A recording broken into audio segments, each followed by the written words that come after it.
আসসালামু আলাইকুম। হিজামার যে ক্লাসগুলো হয়েছিল তাতে আমি হিজামার পরিচিতি, হিজামা কয় প্রকার, তারপরে কয়েকটা ভিডিও আছে যেটার মধ্যে আমি প্র্যাকটিক্যাল কিছু দেখিয়েছি যে কিভাবে কাপিং করা লাগবে, কিংবা প্রাইমারি যে প্র্যাকটিক্যাল যতটুকু ভিডিওতে শো করা যায়। হ্যাঁ, কয় শ্রেণীর কাপিং হবে, 3টা শ্রেণীর: fire cupping, dry cupping, wet cupping. প্র্যাকটিক্যালও দেখিয়েছি এবং সবচেয়ে বড় কথা, কাপগুলার প্রেসক্রিপশনও দিয়েছি, কোথা থেকে কিনতে হবে, কোথা থেকে পাওয়া যাবে, সব কিছুই দেখানো শেষ। এখন আজকের ক্লাসে রেস্ট অফ যেটা হিজামা না জানলেই না, সেই জিনিসটা আমরা এলাবোরেট করব। হ্যাঁ, তাহলে আমরা বলবো যে হিজামা সম্পর্কে বেসিক যে আমাদের নলেজ জানার কথা সেটা আমরা জানি। আর সবচেয়ে বড় কথা, আমরা হিজামা তো জানতেছি, মানে নলেজটা গেইন আপ এই জন্যই করতেছি, আপডেটেড এই জন্যই করতেছি, যাতে আমরা সুন্নাহকে আমাদের প্র্যাকটিক্যাল লাইফে ইউটিলাইজ করতে পারি। ঠিক না? জিনিসটা আমি যখন ক্লাস 1-এ পড়ি তখন আমি কিছু জানি। হ্যাঁ, তারপরে আমার ক্লাস 2-তে উঠতে হলে আরও কিছু জানতে হয়, 3-তে উঠতে হলে আরও কিছু জানতে হয়। এভাবে ইমানকে আমাদের আপডেট করতে হয় রেগুলার। হ্যাঁ, যারা আপডেট করবে না তারা ক্লাস 1-এই থাকবে। এখন এইটা আবার কোথাও আল্লাহ বলে নাই যে ক্লাস 1-এর যে সে আবার জান্নাতে যেতে পারবে না। জান্নাতের থিমটাই আলাদা, সেটা দয়ার প্রেক্ষিতেই জান্নাতে যাবে ইনশাআল্লাহ। আল্লাহ যাদের দয়া করবে তারাই জান্নাতে যাবে। এটার ক্রাইটেরিয়া আল্লাহ কাকে দয়া করবে এটা কোথাও বলা নাই, তবে কিছু কিছু অঙ্ক আমাদের বলা আছে। যেমন বলা আছে যে যারা সুন্নতকে পুনর্জীবিত করবে তাদেরকে, এবং যারা রাসূলুল্লাহকে ভালোবাসবে, পুনর্জীবিত করবে, তারা রাসূলুল্লাহর ভাই। রাসূলুল্লাহ বলছে সাল্লাল্লাহু আলাইহি ওয়াসাল্লাম, জামাতের সাথে থাকবে, মানে দলের সাথে থাকবে। এখানে একটা ডিকোড করা হয়। হ্যাঁ, আমরা যখন ট্রান্সলেট করি কোরআনকে, তখন দেখা যায় কোনো ওয়ার্ডিং দিয়ে আমরা কোনো স্পেসিফিক কোনো একটা দল বুঝি, গোষ্ঠী বুঝি। জিনিসটা সেটা না, আমরা একটু বাংলা ভালো করে জানবো। যদি আমরা ইসলামিক, মানে ধরেন আমি ইসলামিক, আমার ফ্যামিলি ইসলামিক, আমার সার্কেল ইসলামিক, তাহলে সেই জিনিসটার কথা বলা আছে। যেমন সেই হিসাবে আমি মুসলিম কান্ট্রি ধরতে পারি, মুসলিম জনগোষ্ঠী ধরতে পারি। হ্যাঁ, এদের আশেপাশে থাকলে থাকার কথা বলা আছে, দলবদ্ধ। হ্যাঁ, কোরআনের যে আয়াত স্পেসিফিক, ওইখানে দলবদ্ধের কথা বলা আছে। ঠিক আছে? তারপরে হলো আমরা যদি যে যাকে ভালোবাসে তার সাথে হাসন নাসর, তার মানে আমি যদি কোনো ইসলামিক মাইন্ডের কাউকে ভালোবাসি তাহলে তার সাথে আমার হাসন নাসর। সেই হিসাবে বলা আছে যে সবার আগে আল্লাহকে ভালোবাসতে, রাসূলুল্লাহকে ভালোবাসতে। কারণ আমি যদি অ্যাকচুয়ালি মন থেকে রাসূলুল্লাহ সাল্লাল্লাহু আলাইহি সাল্লামকে ভালোবাসি, তাহলে ওনার সাথেই আমার হাসন নাসর হবে। আর ওনার সাথে যার হাসন নাসর হবে, একদিক থেকে সে অ্যাটলিস্ট দয়া করা যাইতে পারে যে সে তার শাফায়াত পাবে, সে দয়ার দৃষ্টি আল্লাহর কাছে তার উপর পড়বে, আল্লাহ দয়ার দৃষ্টি তার উপর পড়বে, সে জান্নাত নসিব হবে। সেই থিমেই আমরা আগাইতে পারি। তো ওনার মোহাব্বতের জন্য সবচেয়ে যে জিনিসটা আমাদের স্মুথ করবে সেটা হলো ওনার সুন্নাহ। উনি যেভাবে জীবন ধারণ করে গেছেন, সেই সুন্নাহ মোতাবেক যদি আমরা চলি, আমরা যদি আমাদের ডেইলি রুটিনটা ওইভাবে পরিচালিত করতে পারি, ইনশাল্লাহ। হ্যাঁ, আপনারা দেখবেন যে অনেক ইসলামিক দল দাবি করে, ইসলামিক সংগঠন আছে, বাট কিংবা ইসলামিক অনেক দলবদ্ধ কিছু গোষ্ঠীও আছে, সেখানে আপনি দেখবেন যে হিজামার প্রচলন নাই, রুকিয়া কি তারা জানে না, অনেকগুলা সুন্নাই তারা জানে না। আসলে আমাদের উচিত অ্যাকচুয়াল হাদিসগুলা জানা। হ্যাঁ, যে রাসূলুল্লাহ প্রতিদিন কি করছে। হ্যাঁ, রাসূলুল্লাহ এমন না যে হিজামা নিচে দেখে উনি, হিজামার চিকিৎসা নিয়েছে দেখে উনি ট্রিটমেন্ট নেয় নাই। না, উনি ট্রিটমেন্ট নিয়েছে বদর যুদ্ধে, উহুদ যুদ্ধে আহতরা যখন ছিল তখন উনি তাদের চিকিৎসা দিয়েছে। তখন যে চিকিৎসা ছিল, ড্রেসিংয়ের যে অবস্থাটা, মধু দিয়ে কিংবা কোনো যে ওয়ার্ম আপ জিনিস দিয়ে যে ড্রেসিং, সেই জিনিসটাই তখন ধারাবাহিকতা তারা বহন করছে। হ্যাঁ, এটার হাদিসও আছে। তার মানে কি উনি চিকিৎসাও নিছে, আবার উনি কিন্তু হিজামাও নিছে। হিজামা কিন্তু চিকিৎসা ব্যবস্থা বন্ধ করতে বলে না। হিজামা পেইন রিলিফের জন্য কাজ করে, মানে যাতে আমরা ডেইলি রুটিনটা ঠিক মতো করতে পারি। যেমন আমার যে অর্গান সার্জারি লাগবে কিংবা আমার যে বোনসের সার্জারি লাগবে, হিজামা বলে না সার্জারি করো না, হিজামা বলে না তুমি সার্জিক্যাল ট্রিটমেন্ট নাও না, তুমি মেডিকেল ট্রিটমেন্ট নাও না। এইটা হিজামা কখনোই বলে না। হিজামা বলে অবশ্যই সাপোর্টিভ ট্রিটমেন্ট হিসাবে হিজামা নাও। হ্যাঁ, তাহলে আমাদের ডেইলি লাইফটা স্মুথ হবে। ব্যথা যদি লাঘব হয় তাহলেই তো আমরা ডেইলি লাইফ মেনটেন করতে পারবো না, কারণ আমাদের জীবিকার দরকার আছে, আমাদের স্মুথ ভাবে চলাফেরার দরকার আছে। আচ্ছা, এখন আসি পারিশ্রমিক ব্যাপারে। হ্যাঁ, পারিশ্রমিক ছাড়া এই যে কথাটা আমি আজকে বললাম ভূমিকা সম্পর্কিত, এই কথাটা বিস্তারিত আমি গত ক্লাসেই বলছি, কিংবা আরো কয়েকটা ক্লাস আছে যে তার যেখানে আরো এলাবোরেট করে বলা আছে। তো আজকের ক্লাসে যা বলা হয়নি সেগুলো নিয়ে আলাপ হবে পারিশ্রমিক নিয়ে। হ্যাঁ, হিজামা তো শুনলাম যে হিজামা কিভাবে করে, কিভাবে করতে হয়। এখন আমি শুনবো রাসূলুল্লাহ কিভাবে পারিশ্রমিক দিয়েছিল, মানে পেমেন্ট। হ্যাঁ, এটা নিয়ে অনেক তর্ক বিতর্ক আছে। তো ডাইরেক্ট আমরা হাদিস থেকেই জানবো যে উনি কিভাবে আমরা যাকে ফলো করতেছি, যিনি আমাদের মেন্টর, হ্যাঁ, রাসূলুল্লাহ সাল্লাল্লাহু আলাইহি ওয়াসাল্লাম, যার জন্য হিজামা আমি প্রমোট করতেছি, তো তার কাছ থেকেই আমার জানতে হবে, তার হাদিস থেকেই আমার জানতে হবে কিভাবে আমি পারিশ্রমিক নিব। আনাস রাদিয়াল্লাহু বর্ণনা করেন রাসূলুল্লাহ সাল্লাল্লাহু আলাইহি ওয়াসাল্লাম হিজামা লাগাতেন এবং পারিশ্রমিক কম দিতেন না।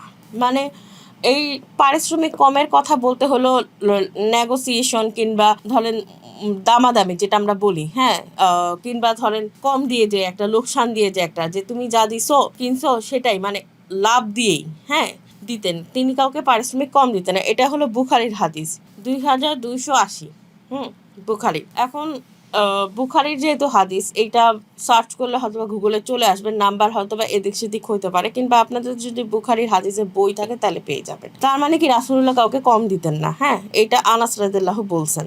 আরেকটা হাদিসে আসছে যে রাসূলুল্লাহ, এটা মুসলিম হাদিস, সহিহ মুসলিম হাদিস, এটা হলো গিয়ে 3930। হ্যাঁ, এখানে বলা আছে রাসূলুল্লাহ তার শরীরে হিজামা লাগাইছেন। হ্যাঁ, আবু যে তায়রা কিংবা তাইবা তাকে হিজামা করেছেন। তো আবু তাইবা যিনি হিজামা করেছেন তাকে পারিশ্রমিক হিসাবে তিনি 2 সের পরিমাণ, প্রায় ধরেন 5 কেজি খাদ্যবস্তু দিয়েছেন। হ্যাঁ, এবং তার মালিকের সাথে আলোচনা করেন যে তার উপর ধার্যকৃত, হ্যাঁ, মানে তার যে কিছু লোন ছিল সেটাও উনি কমাই দিয়েছেন। তার মানে কি উনি শুধু ওই 2 সেরই দেন নাই, কিছু লোনটাও কমাইতে তিনি করছেন, মানে তার যাতে ডেইলি লাইফ কমফোর্ট হয়। হ্যাঁ, সেটা দিচ্ছেন। এবং আরও বলছেন যেসব পদ্ধতি চিকিৎসা করা হয় তার মধ্যে হিজামাই শ্রেষ্ঠ। হ্যাঁ, মানে আমাদের উপরে যেসব পদ্ধতি আমরা ট্রিটমেন্ট পারপাসে নিই তার মধ্যে হিজামাই শ্রেষ্ঠ। এইটা হলো হাদিস আছে, সহিহ মুসলিমে আছে 3930, আর বুখারিতে আসে কত 2102।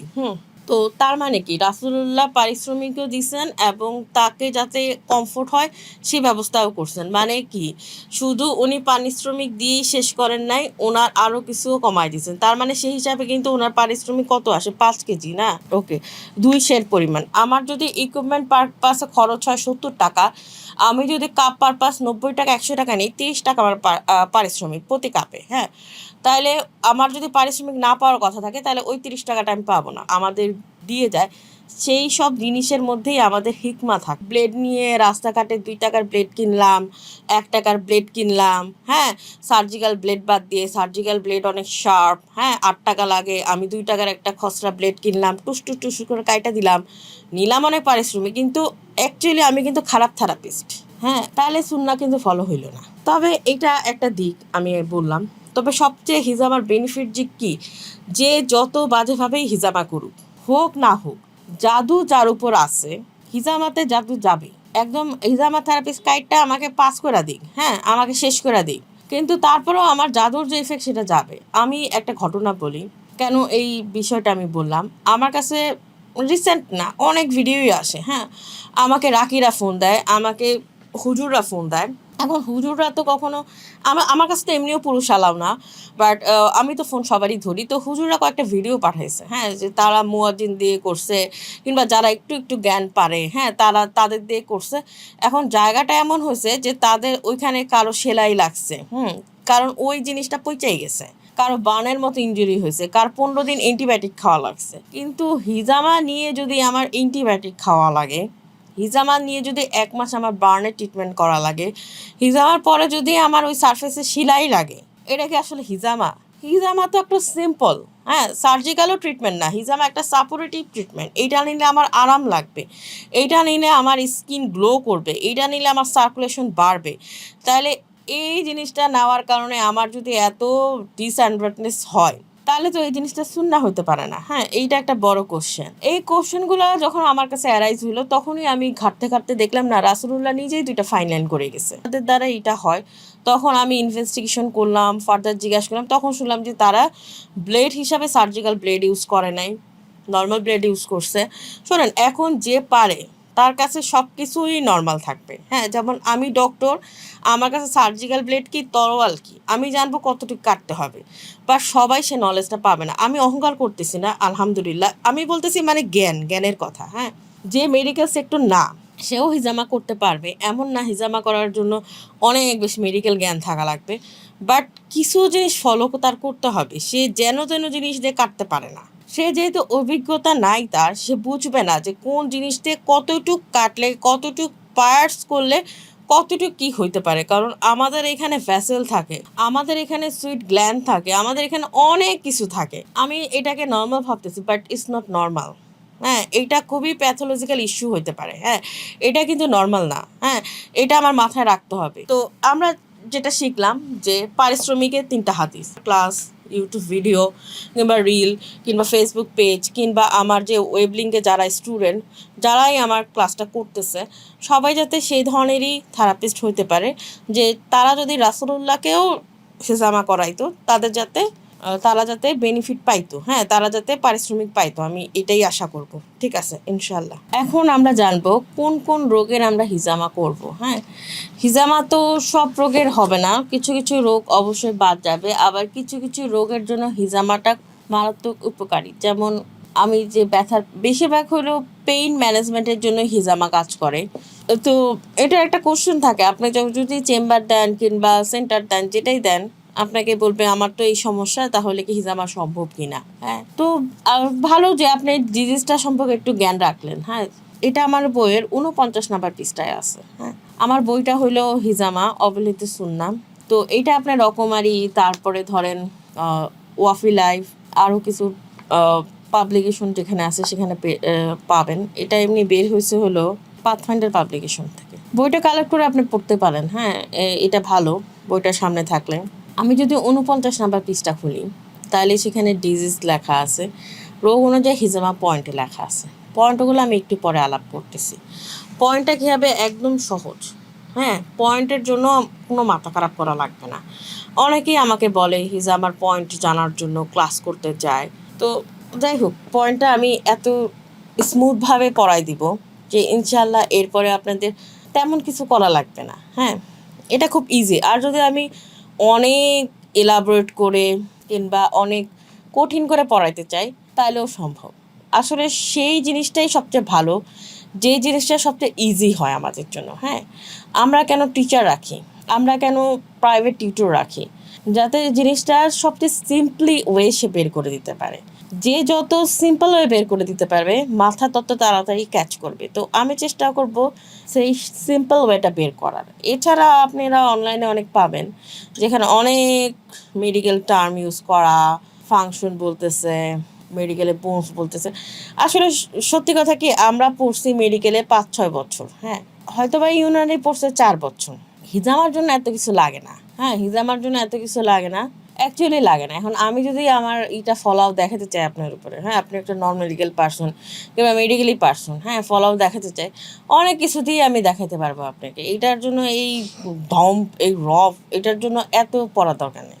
স্পেসিফিক যেটা লাগবে সেটাই আমি আপনাকে বলবো, একদম ক্লিয়ার কাট বেসিক। ঠিক আছে, রোগগুলো জানা থাকলে একবার পড়ে রাখলে আমাদের জন্য ভালো হবে। কিংবা এই বই যদি কালেক্ট করে রাখি, কোনো পেশেন্ট যদি আসে, চেম্বারে যদি বসি কিংবা আমরা যদি কোনো সেন্টারে বসি, সেখানে যদি আমার বইটা থাকলো পাশে, যেখানে বসলাম পাশে বইটা রাখলেন কিংবা কাবার্ডের উপরে বইটা থাকলো। হঠাৎ যদি কখনো এমন হয় যে কেউ আসলো আপনার চেম্বারে যে আমার তো এই রোগ হবে কি না, আপনি চট করে একটু দেখে নিলেন। হ্যাঁ, 49 নাম্বার পৃষ্ঠা আমার বইটা পাবলিশ করার কারণে এটা যাতে সবার হ্যান্ডবুক হিসাবে থাকে, টেক্সট বই হিসাবে থাকে, এইটা যাতে প্রত্যেকটা থেরাপিস্টের কাছে থাকতে পারে অ্যাজ এ টেক্সট বুক। হ্যাঁ, কী কী রোগ হয়, গাউট, হ্যাঁ, গাউট নিয়ে অনেকে আসবে। গাউট তো হয় বেশিরভাগ মহিলাদের। তো গাউটের ব্যথার জন্য হিজামা সম্ভব। এখন বলবেন যে হিজামা করলে কি গাউট চলে যাবে? আচ্ছা, হিজামা করলে কোনো রোগই যাবে না, কিন্তু রোগের কারণে আপনার যে পেইন হইতেছিল, রোগের কারণে যে আপনার কমপ্লিকেশন হতেছিল, সেইটার এগনেস্টে হিজাম আপনাকে বুস্ট আপ করতেছে, ইমিউনিটি বাড়াচ্ছে। যেমন কি জ্বর হইলে কি হয়, হ্যাঁ, জ্বর হইলে কিন্তু আমরা নাপা খাই, কিন্তু সাথে কিন্তু আমরা কিছু ডায়েটারি চেঞ্জ করি, হ্যাঁ, যে লিকুইড ফর্ম একটু রাখি, একটু ঝাল টাল না খাই, মানে মুড যাতে একটু পাতলা থাকে, হালকা থাকে, শরীরে যাতে হেভি ফিল না হয়, এইটা আমরা ডায়েটারি চেঞ্জ করি। হিজামা আমাদের শরীরটাকে এইভাবে একটু সাফোকেটিভ করে, হ্যাঁ, কমফোর্টেবল করে যাতে, এবং ইমিউনো বুস্ট আপ করে যাতে আমরা মানে ওই জিনিসটার মোকাবেলা করতে পারি, হ্যাঁ, এবং পেইন যাতে আমাদের চলে যায়, কিন্তু এর মানে এই না গাউট চলে যাওয়া। ইমিউনিটি বুস্ট আপের সাথে যদিও ডিজিজ কন্ট্রোলে আসে কিংবা চলে যায়, সেটা অবশ্যই আল্লাহর দয়া। আর ওই দিকে হিজামা আমাদের আগায় দেয়, হ্যাঁ। তারপরে যেমন সায়াটিকা পেইন কি আমি আপনাকে বলি, বেশিরভাগ কী হয়, এই যে ধরেন আমি পোস্টারে এভাবে বসে রয়েছি, হ্যাঁ, আমি একটা ফিমেল, বেশিরভাগ ফিমেলদের হয়।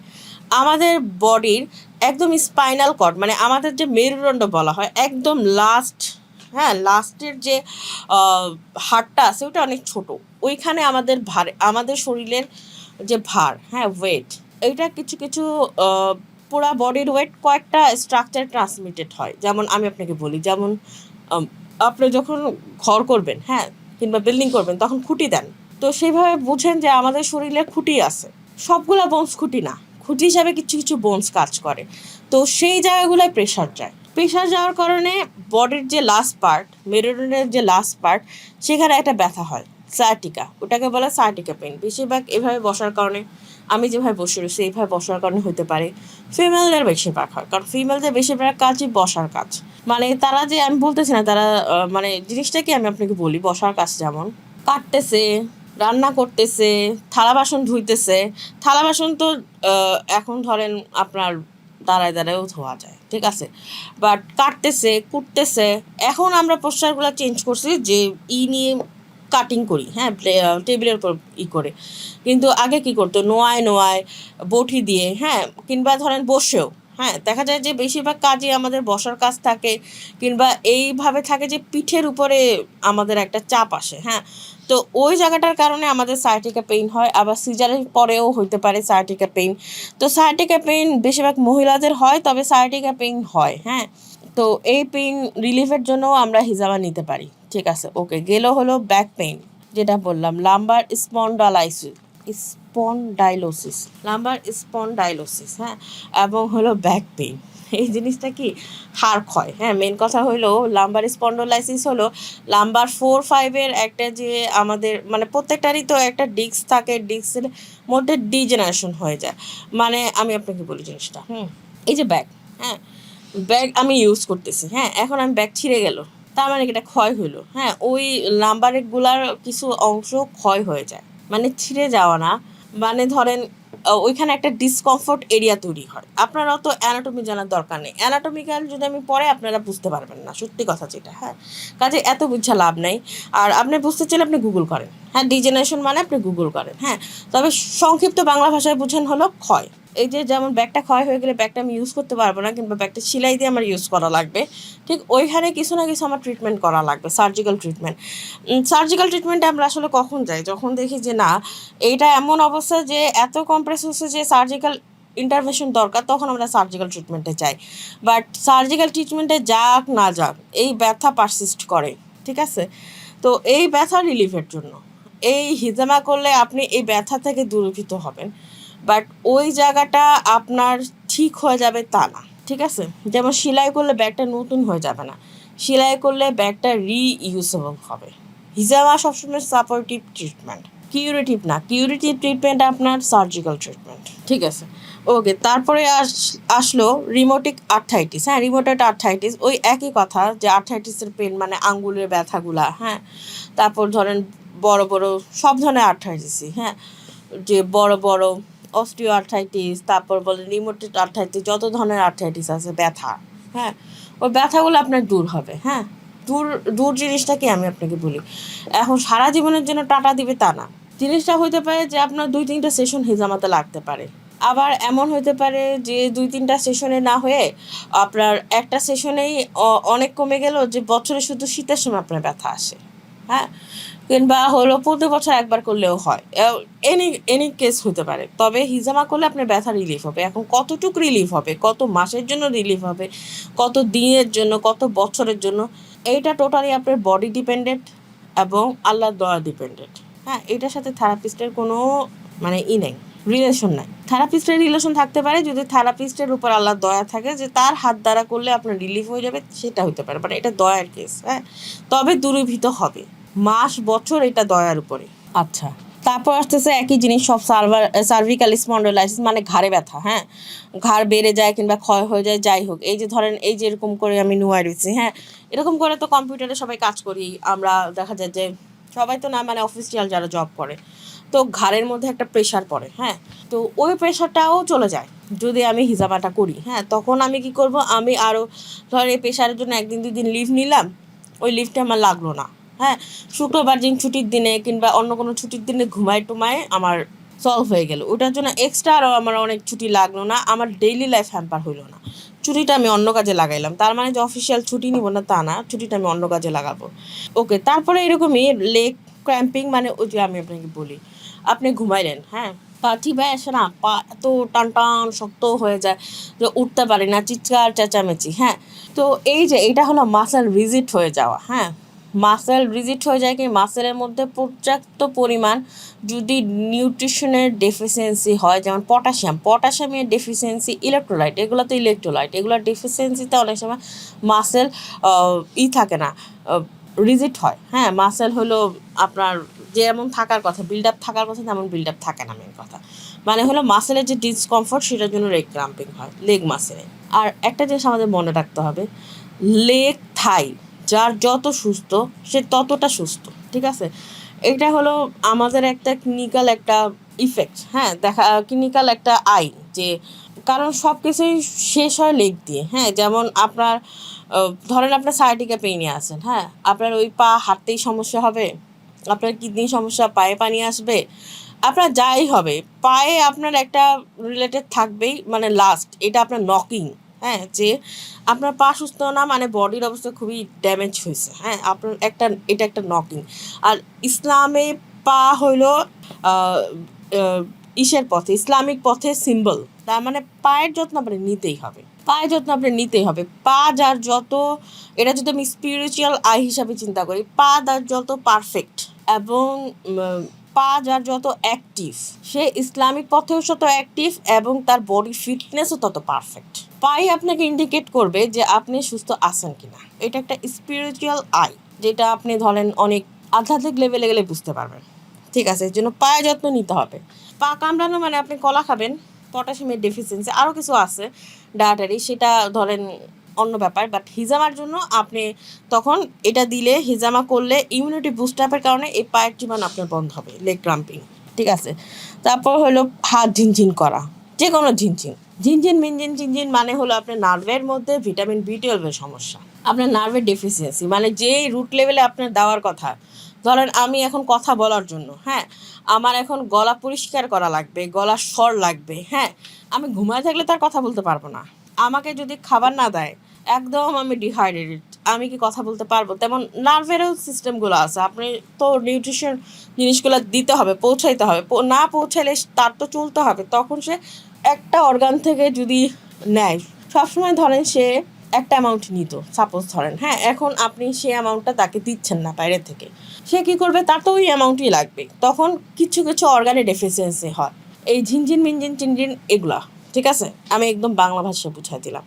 অ্যাকচুয়ালি এটা হয়, যদি মেডিকেল টার্মে বলি, নিউরোপ্যাথি যে জিনিসটা বলে, হ্যাঁ, পেরিফেরাল নিউরোপ্যাথি, সেটার একটা সাইন। ঠিক আছে, আচ্ছা, আর মেডিকেলে যদি আমি আপনাদের বুঝাতে চাই, আপনারা বুঝবেন না। ঠিক আছে, এর জন্য আমি সহজ বাংলা ভাষায় বুঝাই দিলাম। আর যদি আপনি বুঝতে ইচ্ছা করে, আপনি গুগল করেন কিংবা আমার চেম্বারে এসেন, আমি বুঝাই দিব নি, তারপরে বুঝবেন না। আচ্ছা, এই গেলেও কিছু কন্ডিশন। এরপরে আমরা শুনবো নিউরোলজিক্যাল কন্ডিশন। এখন অনেকে বলবে যে আচ্ছা, হিজামা তো তাহলে তোমার মাথার কোনো কাজের না। হ্যাঁ, পেইন, মাথার সাথে তো পেইন না, তাকে বুঝাই দেবেন মাথার সাথেও পেইন রিলেটেড, যেমন মাইগ্রেন, মাথা ব্যথা। মাইগ্রেন আর হেডেকের পার্থক্য আছে।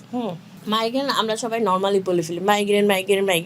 অ্যাকচুয়ালি মাইগ্রেনের জন্য যে জিনিসগুলো থাকা দরকার আমাদের ক্লিনিক্যালি, এই জিনিসগুলো না থাকলে আমরা অহরহ বলতে পারি না। তবে কি যারা ডাক্তার না তারা অনেক কিছুই বলতে পারে, এগুলো তো আর তারা ধরবে না। ডাক্তাররা সহজে এর জন্য ডিজিজ কিন্তু বলে না, কারণ ডিজিজের জন্য ডায়াগনোসিস দরকার এবং সেই ইনভেস্টিগেশনগুলো দরকার যে এই জায়গায় এই আছে, তাহলে তুমি সেটা বলো। ডাক্তার এরকম ধুমধাম করে বলতে পারে না। তো ক্লিনিক্যালভাবেও যদি মাইগ্রেন প্রমাণিত হয় তাইলেও হিজামা সম্ভব। হ্যাঁ, মাইগ্রেন জিনিসটা কি, আমি যদি শর্ট করে বলি যে আমাদের যে ফাঁকাগুলা থাকে, হ্যাঁ, ব্রেনের মধ্যে, সেই ফাঁকাগুলার মধ্যে কালেকশন জমা, তাইলে মাথাটা ভার হয়ে থাকে। এই কালেকশন জমতে সাইনোসাইটিস হইতে পারে, অনেক সময় দেখা যায় কিছু কিছু ক্ষেত্রে মাইগ্রেন হতে পারে, মানে এইটার ভিত্তিতে অনেক কিছু হতে পারে। তো এইটার বিস্তারিত আমি না বলি, আপনারা জানতে চাইলে গুগল করেন।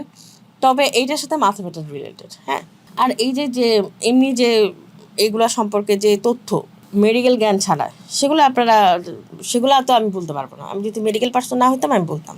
ঠিক আছে, তো মাইগ্রেন, এপিলেপসি হলো মৃগী রোগ। হ্যাঁ, তবে সব কাঁপলেই যে মৃগী হয়ে গেছে তা না। আমাকে অনেকে ভিডিও পাঠায় মৃগী রোগ, তারপর আমি দেখি না, তখন আমি বলি যে না, দেখি না, এটা তো সবাই মৃগী রোগ বলে। আমি কোন ডক্টর বলছে আপনার কাছে প্রেসক্রাইব আছে? তো আপনার না প্রেসক্রিপশন তো নাই। আমি হ্যাঁ, আপনি বলতে পারবেন মৃগী রোগ, আপনি আরও অনেক কিছু বলতে পারবেন, বাট অ্যাজ এ ডক্টর আমাদের কিছু ক্লিনিক্যাল সিমটম দরকার। হ্যাঁ, কি এটা অ্যাকচুয়ালি এটা কিনা, অ্যাকচুয়ালি সেটা কিনা, হ্যাঁ, বলার জন্য। তো এই যদি ডায়াগনোসিস কেসও থাকে, আমি কেন বলতেছি, আমি ছোট করতেছি না, আমি বলতেছি যে এই ডায়াগনোসিস কেসগুলোও যদি থাকে, ডক্টরের প্রেসক্রাইব করা, হ্যাঁ, যে সে এপিলেপসি পেশেন্টই, সে মাইগ্রেনের পেশেন্টই, তারপরেও তাকে হিজামা দেওয়া সম্ভব, আমি এটা বলতেছি। মানে কথিত মানুষের কথা ছাড়া যদি ডক্টররাও বলে, তাও আপনি সেখানে হিজামা ট্রিটমেন্ট অ্যাজ এ এগুলার ইমিউনিটি বুস্ট আপের জন্য, পেইন রিলিফের জন্য দিতে পারবেন। তারপর ধরেন অনেকেই যে কথা আটকায় যায়, হ্যাঁ, স্পিচ ডিলে, স্পিচ ডিসঅর্ডার, হ্যাঁ, কিংবা তোতলা, বাংলা ভাষায় যদি আমি বলি, যে কোনো কিছু, সবগুলোর জন্যই, কারণ এগুলো সব নার্ভ রিলেটেড। হ্যাঁ, এখন আপনি বলবেন যে, আপনি চিন্তা করবেন যে এগুলোর সাথে হিজামার কি রিলেশন।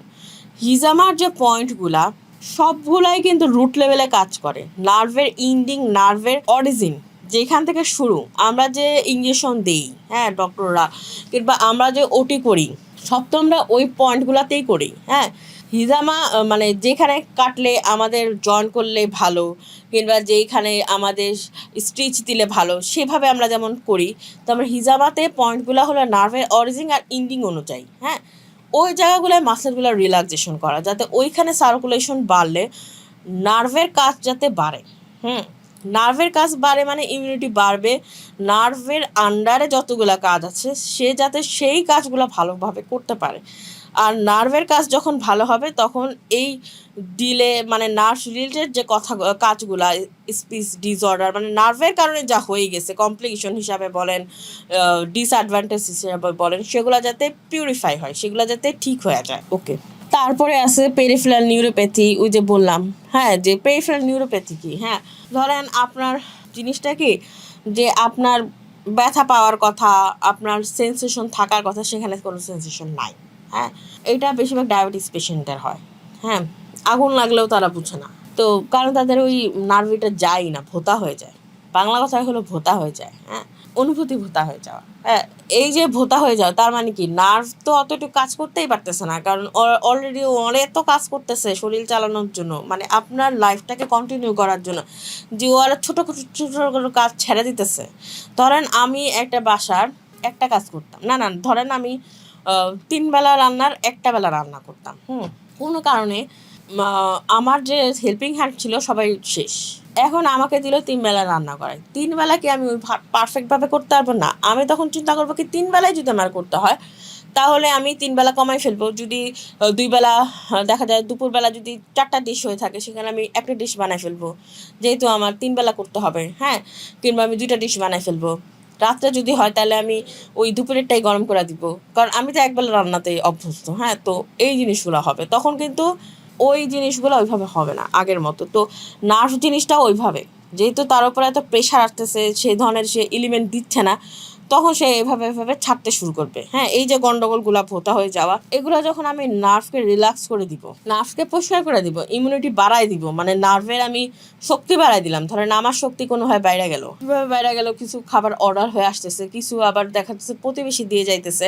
হ্যাঁ, অর্ধেক করা হ্যান ত্যান কিছু একটা, কিংবা বাজার আরও পাকানো অবস্থায় চলে আসতেছে যে আমার শুধু গরম করলেই হইতেছে, এই ধরনের যদি ব্যবস্থা হয় তাহলে কি আমার জিনিসটা আরও স্মুথ হয়ে যাবে না, যে দায়িত্বটা আমি নিয়েছিলাম। তো নার্ভেরও জিনিসটা ওই ধরনের নিই, যে হিজামা করলে ইমিউনিটি বুস্ট আপ হয়। আসলে ইমিউনিটি বুস্ট আপের মাধ্যমে সব ডিজিজকেই সে সাপোর্টিভ ট্রিটমেন্ট হিসাবে দিচ্ছে। তারপর ফেশিয়াল পালসি জিনিসটা হলো মুখ বাঁকা হয়ে যাওয়া কোনো একটা নার্ভের কারণে। নার্ভ কি ফেশিয়াল নার্ভ, হ্যাঁ, কোনো একটা মানে ধরেন এটা একটা কন্ডিশন, ডিজিজ কন্ডিশন, সবগুলোই ডিজিজ কন্ডিশনই আমি আপনাকে বলতেছি। এই কন্ডিশন আপনি দিতে পারবেন যে আমার তো স্ট্রোকের পরে মুখ বাঁকা হয়ে গেছে, কিংবা ফেশিয়াল পালসি হয়েছে, কিংবা আরও কিছু হয়েছে, আমি তো থেরাপি দিই, তাহলে আমি হিজামা দিতে পারবো। হ্যাঁ, হিজামাও আপনি দিতে পারবেন। ওকে গেল। তারপর আসছে সেরিব্রাল পালসি মানে হলো মস্তিষ্কের যদি পক্ষাঘাত হয়, আপনি শুধু এগুলা দেখবেন। আপনাকে যদি কোনো পেশেন্ট আসে, দেখান তো সম্ভব নাকি, আপনি আমার বইটা খুলে শুধু দেখবেন ওই ডিজিজটা বইতে আছে কিনা, তাহলে বলবেন হিজামা সম্ভব। তারপর যদি মানে কেউ আপনাকে বললো যে রাতের মধ্যে নকটার্নাল নিউরোসিস, রাতে আমার মেয়ে পেশাব করে দেয়, কিংবা রাতে আমি নিজেই পেশাব করে দিচ্ছি, এটার অনেক কন্ডিশন হতে পারে। আপনি ক্লিনিক্যালি ঠিক আছেন, কিন্তু এটা তো সম্ভব না, নার্ভেরই কোনো একটা সমস্যা, সেটার জন্য আপনি হিজামা নেবেন। অনেক ঘুমের একটা লিমিট আছে, হ্যাঁ, অত্যাধিক ঘুম, তাও আপনি হিজামা দিবেন, ঠিক আছে। উইক মেমোরি, কিচ্ছু মনে থাকে না, অবশ্যই হিজামা দিবেন। ট্রাইজেমিনাল নিউরোগ্লিয়া, এটা কি, আপনি যখন ব্রাশ করবেন দেখবেন ঝিনঝিন করতেছে, হ্যাঁ, হঠাৎ করে মাথার বা সাইড ডান সাইডে মানে কর্নার সাইডগুলা হঠাৎ করে ব্যথা করতেছে, মানে হঠাৎ, হ্যাঁ, এইটা একটা নার্ভের কারণে হয়। এরকম যদি আপনার হয় তাহলে আপনি হিজামা দিতে পারেন। এইটা আমি আপনাকে কেন বলতেছি, পেশেন্ট আপনার কাছে সেগুলো বলবে, আচ্ছা এটার জন্য কি হিজামা দেওয়া যায়, তখন যাতে আপনি ব্ল্যাঙ্ক হয়ে গোবর বুদ্ধির মতো হা করে না থাকেন। হ্যাঁ, এই জন্য আমি আপনাকে বাংলা কথায় বললাম যে পেশেন্ট এসে আপনাকে কী কথা বলবে, এর জন্য আপনার অনেক সময় মেডিকেল টার্ম জানতে হবে, অনেক সময় ও কী বলবে বাংলা কথাটা জানতে হবে। হ্যাঁ, ও এসে আপনাকে এগুলাই বলবে। আর এই জিনিসগুলো যদি আপনাকে লেখাও থাকে প্রেসক্রিপশনে যে আমার তো এই রোগ হয়েছে, ডক্টর বলছে, তাহলে আমি হিজামা দিতে পারবো। তখন ওই যে আপনি দেখলেন যে যদি লেখা থাকে ট্রাইজেমিনাল নিউরোজিয়া, এটার কারণে তার এক ডক্টর প্রেসক্রিপশন করছে, হ্যাঁ এটার কারণে তো সম্ভব, ঠিক আছে, ওকে। তারপরে আসতেছে হলো, হ্যাঁ, এখানে হলো হার্টের করোনারি আর্টারি ইনসাফিসিয়েন্সি। হ্যাঁ, হার্টের যদি স্টেন পড়ানো থাকে, বাল্বের জন্য যদি রিং পরানো থাকে, এগুলোর জন্য কখনোই আপনি হিজামা ধরবেন না, কারণ হিজামাটা পুরাটাই ব্লাড সার্কুলেশনের উপরে কাজ করে। হিজামাতে আপনার একটা বড় লার্জেস্ট অর্গান কাজ করে, সেখানে হলো স্কিন। হিজামাটা এগুলোর উপর যখন কাজ করে, আবার আপনি হার্ট তো করতেছে ব্লাড পাম্প, এবং ও এই কাজে অপক্ষ, তাই ওকে এক্সট্রা করে রিং স্টেইনিং এগুলো করানো হয়েছে, তার মধ্যে আপনি আবার ওরে কাজে লোড দিতেছেন, তো আপনি তারপর হচ্ছে অ্যাজমা। হ্যাঁ, অ্যাজমা হোক কাশি হোক, এটার জন্য হিজামার চেয়ে ভালো কিছু হইতেই পারে না। তবে এখানে আপনি দেখবেন যে সেই পেশেন্টটা স্মোকার কিনা, কারণ আপনি হিজামাতে দিচ্ছেন কার্বন ডাইঅক্সাইড ট্রিটমেন্ট স্কিনের মধ্যে, হ্যাঁ, কারণ অক্সিজেন পাম্প করে চলে যেতেছে, কার্বন ডাইঅক্সাইড থাকতেছে, তাহলে ও যদি আগেই লাংসের মধ্যে কার্বন ডাইঅক্সাইড ভরায় রাখে স্মোক কইরা, ওর তো হিজামাতে ভালো কিছু হবে না, এই জন্য ও বাদ। কিন্তু অ্যাজমাতে, কফে হিজামাটা অনেক বেনিফিট দেয়, হ্যাঁ, কারণ মিউকাস যে সিক্রেশন হয়, কিংবা বলেন যে জায়গাগুলো যে ভরাট হয়ে যায়, হিজামা থেরাপিতে দেখা যায় যে ওই মানে ইনস্ট্যান্ট আপনি এখন হিজামা দিলেন, এখনই সে কমফোর্ট ফিল করবে।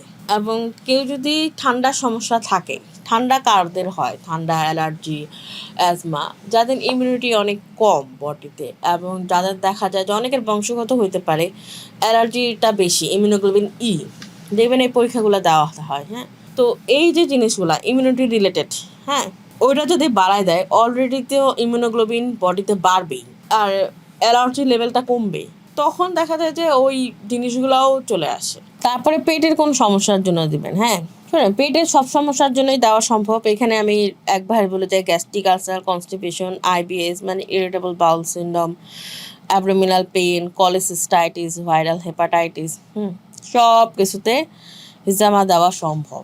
হেপাটাইটিস কি আমি একটু বলি, হেপাটাইটিস কি, আপনি যদি হেপাটাইটিসে হিজামা দেন, হেপাটাইটিস কিন্তু ভালো হবে না। হেপাটাইটিসের কারণে যে পেট যে শক্ত হয়ে ব্যথা, হ্যাঁ, যে চলতে ফিরতে মানে একটা পেট যেটা অনুভব করতেছে, হ্যাঁ, এটার যে একটা পেইন, সেই পেইনটা থেকে সে একটু রিলিফ হবে। কনস্টিপেশন, গ্যাস্ট্রিক আলসার, আইবিএস এর জন্য হিজামাটা একদম ভালো, কারণ আইবিএসই বেশিরভাগ হয় জাদু ফাদুর কারণে, উল্টাপাল্টা খাবারের হ্যাবিটের কারণে, আরও কিছু ক্লিনিক্যাল কজ আছে, ওগুলো বাদ দিই আমি। বেশিরভাগ হলো এই ইমিউনিটি একদম খারাপ করে ড্যামেজ করে ফেলার কারণে হয়। তো এই ইমিউনিটি যখন বুস্ট আপ হয়, হ্যাঁ, তখন দেখা যায় এগুলো চলে যায়। আর হিজামা করলে তো জাদুও চলে যায়, হ্যাঁ, কারণ পেটের জাদু একটা যে আছে, সেটা তো এই আইবিএস হয় এটার কারণে, হ্যাঁ। তখন দেখা যায় যে এই জাদুগুলো চলে যাওয়ার কারণে ওইটাও রোগ ঠিক হয়ে যায়, হ্যাঁ। এটার ইফেক্ট কিন্তু হয়, কিন্তু পেটে আপনারা বেশি ফায়ার কাপ করবেন। বেশিরভাগ কি পেটে ফায়ার কাপই করা লাগে। পেটে যদি কেউ ওয়েট কাপিং করে, পেটের মধ্যে দাগ পড়ে যাবে। আর পেট হলো চর্বির কারখানা, যত চিকনই হোক পেটের কিছু লেয়ার চর্বিই থাকে, হ্যাঁ। মাসেলও থাকে।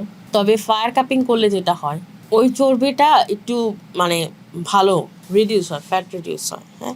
এটা আমি ফায়ার কাপিং ক্লাসে তো বলছিলাম, ঠিক আছে। ওকে, তারপর হলো স্কিন কী কী ডিজিজের জন্য করবে। আপনি করতেছেন স্কিনের উপর, হ্যাঁ। স্কিন সব ডিজিজ আপনি হিজামা করবেন, কারণ হিজামা কোন অর্গানে করতেছেন? সবচেয়ে লার্জেস্ট অর্গান স্কিনের সাথেই হিজামা রিলেটেড, হ্যাঁ। তাহলে স্কিনের ডিজিজের সাথে তো সবার আগে রিলেটেড হবে। ব্রণ হলে হিজামা করবেন, চুল পড়লে হিজামা করবেন, সোরিয়াসিস হলে হিজামা করবেন, ভিটিলিগো হলে হিজামা করবেন। এগুলো আপনার ইমিউনিটি বাড়ায় দেবে। ব্রণ হলে হিজামা করলে, ব্রণ কি? ব্রণ হলো কালেকশন অফ মাইক্রোব্যাকটেরিয়া। না, এটা কিন্তু এক ক্লিনিক্যাল কোনো না, কিন্তু সংজ্ঞা না, কিন্তু ক্লিনিক্যাল সংজ্ঞায় গুগল করেন বসে বসে। ব্রণ কি মানে আমি আপনাকে বোঝানোর জন্য বললাম, হ্যাঁ। ওইখানে কি অনেক ধরনের যে আপনার যে ইনফ্লামেটরি যে জিনিসগুলা, ক্লিনিক্যাল ভাষাটা ইনফ্লামেটরি, হ্যাঁ, ইনফ্লামেটরি যে জিনিসগুলা, সেইটাই তো ব্রণ, ঠিক আছে। এখন আপনি ধরেন এই একনি যদি আপনি করেন একনির জন্য, হ্যাঁ, তো আপনার তো ইমিউনিটি বাড়লে ইনফ্লামেশনও কমে যাবে। ইনফ্লামেশন যদি কমে যায় তাহলে ব্রণও চলে যাবে। আপনি একটা জায়গা পরিষ্কার করলেন, সেই জায়গার মধ্যে কি ময়লা থাকবে? তো ব্রণটা ওইটাই তো, ময়লাই তো। আচ্ছা, আমি কিন্তু এগুলো বাংলা ভাষায় বলছি, ক্লিনিক্যাল না। আর আমি এখানে ক্লিনিক্যাল কথা বেশি বলতেছিও না, কারণ ক্লিনিক্যাল কথা ডক্টরদের দরকার। থেরাপিস্টরা যত বাংলা কথা জানবে, যত আপনি রোগীর ভাষা যাবেন, তত ভালো। আর আমি যদি আপনাকে ক্লিনিক্যালি জ্ঞান শেখাতে যাই, আপনি জ্ঞান একদিনে এটা সম্ভব না বাবা। আমরা 5 বছরে যেটা শিখছি, সেটা 2টা ক্লাসে আপনি কখনো শিখতে পারবেন না, আমি হইতেই পারবেন না, হ্যাঁ। কাজেই কম্পিটিশনের দরকার নেই, ঠিক আছে, আলহামদুলিল্লাহ। তারপর আসছে চুল পড়া, হ্যাঁ, সবচেয়ে বড় কথা চুল পড়া। হেয়ার লসের যে সমস্যাগুলো হয়, চুল খুশকি যাই বলেন, হিজামা করলে কি হয়, ওই যে জায়গায় চুল নাই, চুল তো আপনার পড়ে যাইতেছে, হ্যাঁ। চুল পড়া আটকায় কিনা আমি জানি না, কিন্তু যে জায়গায় চুল নাই সে জায়গায় আমি নতুন চুল গজাইতে দেখছি, হ্যাঁ। এবং নতুন চুল যতই পড়ুক, নতুন চুল যদি আসে তাহলে কতটা পড়তে, সেটা নিয়ে তো আমার মাথা ব্যথা হওয়ার কথা না। আমি করি নাই, দেখা গেছে যে আমার কিছু সময় অনেক সময় চুল পড়ে, আবার চুলও গজায়। এত গজাইতেছে যে পড়াটা তখন আমি ভুলে গেছি। এটা হলো আমার কেস। আর আমার পেশেন্টরা বলে যে তার চুল বাল্ক হয়েছে, মানে হলো আগের থেকে গোছা মোটা হয়েছে। কেউ যদি রেগুলার করে তার তো স্মৃতিশক্তি বাড়েই, চুল গজানোটাও বাড়ে। তার মানে এটাই হলো যে চুল পড়া যদি আমি চিন্তা করি, আমার কখন চুল পড়া নিয়ে মাথাটা খারাপ হবে, যখন আমি দেখবো চুল গজাইতেছে না। মানে জিনিসটা আমি চিন্তা করি, হ্যাঁ, বালতি দিয়ে, হ্যাঁ, আমি এক বালতি ভরবো, বালতি যতটুকু ক্যাপাসিটি ততটুকু ভরলেই তো বলবো বালতি ভরা। এখন একটা ফুটা হয়ে গেল, বালতির পানি চলে যেতেছে মানে বালতি খালি হইতেছে, কিন্তু কোথাও থেকে যদি পানি আসে তখন কি আমি বলবো বালতি খালি? তখন আমি বলবো বালতির একটু ফুটা আছে, ফুটা যদি কোনোভাবে রিপেয়ার করা যায়, কিন্তু বালতি তো খালি হইতেছে না, কারণ পানি তো আসতেছে। হিজামা হলো নতুন চুল গজায় এবং চুল পড়া হয়তো বা কমায়ও, এটা আমি বলতে পারতেছি না, কারণ দেখা যায় কি থাকে, মানুষের কিছু ইস্যু থাকে, দেখা যায় যে স্ট্রেস থাকে, চুল তো আসলে এমনি পড়ে না, হ্যাঁ। ইমিউনিটি কম তাই না, ডায়েটের ইস্যু থাকে, অনেকে দেখা যায় এত ডায়েট কন্ট্রোল করে তার কারণে চুলে ইফেক্ট পড়ে, নিউট্রিশনাল ইস্যু থাকে, তারপরে পচা শ্যাম্পুর ইস্যু থাকে, অনেক ইস্যুতেই চুল পড়তে পারে, ঠিক আছে। এই জন্য চুল পড়া রোদ নিয়ে আমি কথা বলবো না, চুল গজানো। হিজামাতে আমি চুল গজাইতে দেখছি, আমারও খালি জায়গায় চুল গজাইছে, আমার পেশেন্টদেরও গজাইছে, কিন্তু হিজামা দাবি করে চুল পড়াও সে রোধ করতে পারে, ঠিক আছে। তারপরে আসলো কিডনির সমস্যা। কিডনির যদি সমস্যার কারণে ইনফ্লামেটরি, কিডনি চেঞ্জ হবে না, কিডনির কোনো ডিজিজ রিমুভ হবে না, কিডনির প্যাথোলজি হিজামা দিয়ে চেঞ্জ হবে না, সবচেয়ে বড় কথা।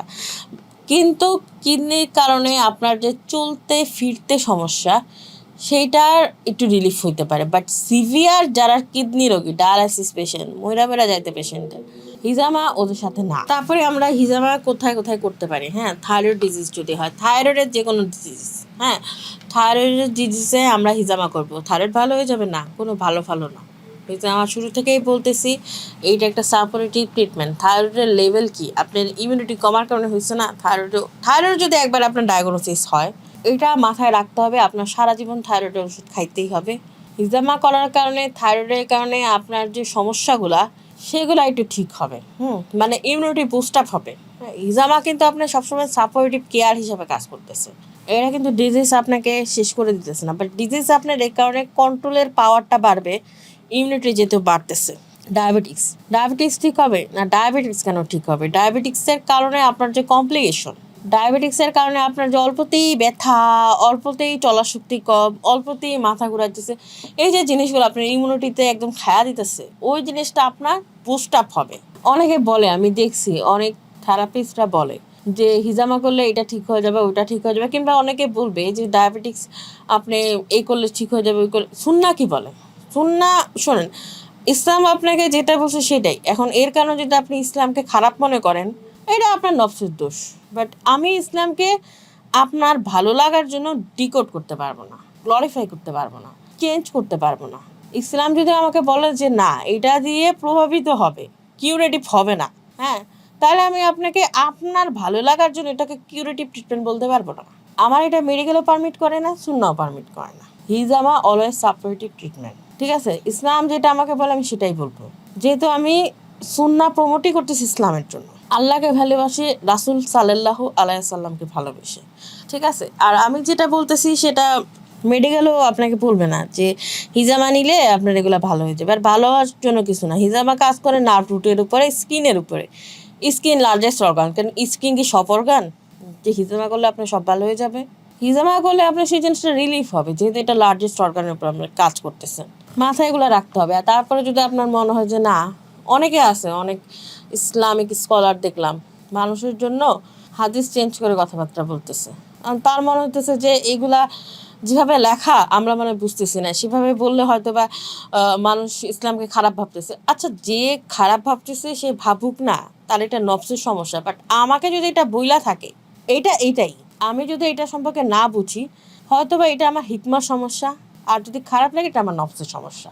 বাট ইসলাম যা বলছে তাই, ওইটা আমি কোনোভাবেই চেঞ্জ করতে পারবো না। তারপর হলো সবচেয়ে ভালো কাজ করে এখন আমি যেগুলো বলতেছি, এতক্ষণ আমি যেগুলো বললাম এগুলো মোটামুটি অনেকেই জানে, পেন করে মুখে ফেনা তুলে চলে আসবে, কিন্তু এই জিনিসগুলো কেউ জানে না। এইটা খুবই ইম্পর্টেন্ট জিনিস, যে ফার্টিলিটি, ইনফার্টিলিটি, বাচ্চা কনসিভ, তারপরে মেনস্ট্রুয়াল ব্যথা, ইরেগুলারিটিস, এবং আপনার কম রক্ত। হ্যাঁ, যেমন আমি আপনাকে বলি, অনেকেই ডেফ পাইপ থাকবে, হ্যাঁ, যারা ধরেন প্রবাসে, মানে অ্যাকচুয়াল যাদের হাজব্যান্ড প্রবাসে, কিংবা যাদের বিয়ে হয় নাই, এখন যেমন অনেকের দেখা যায় যে 38 হয়ে গেছে বাট বিয়ে হয় নাই, তাদের কিন্তু প্রি ম্যানোপজাল সিমটম চলে আসে।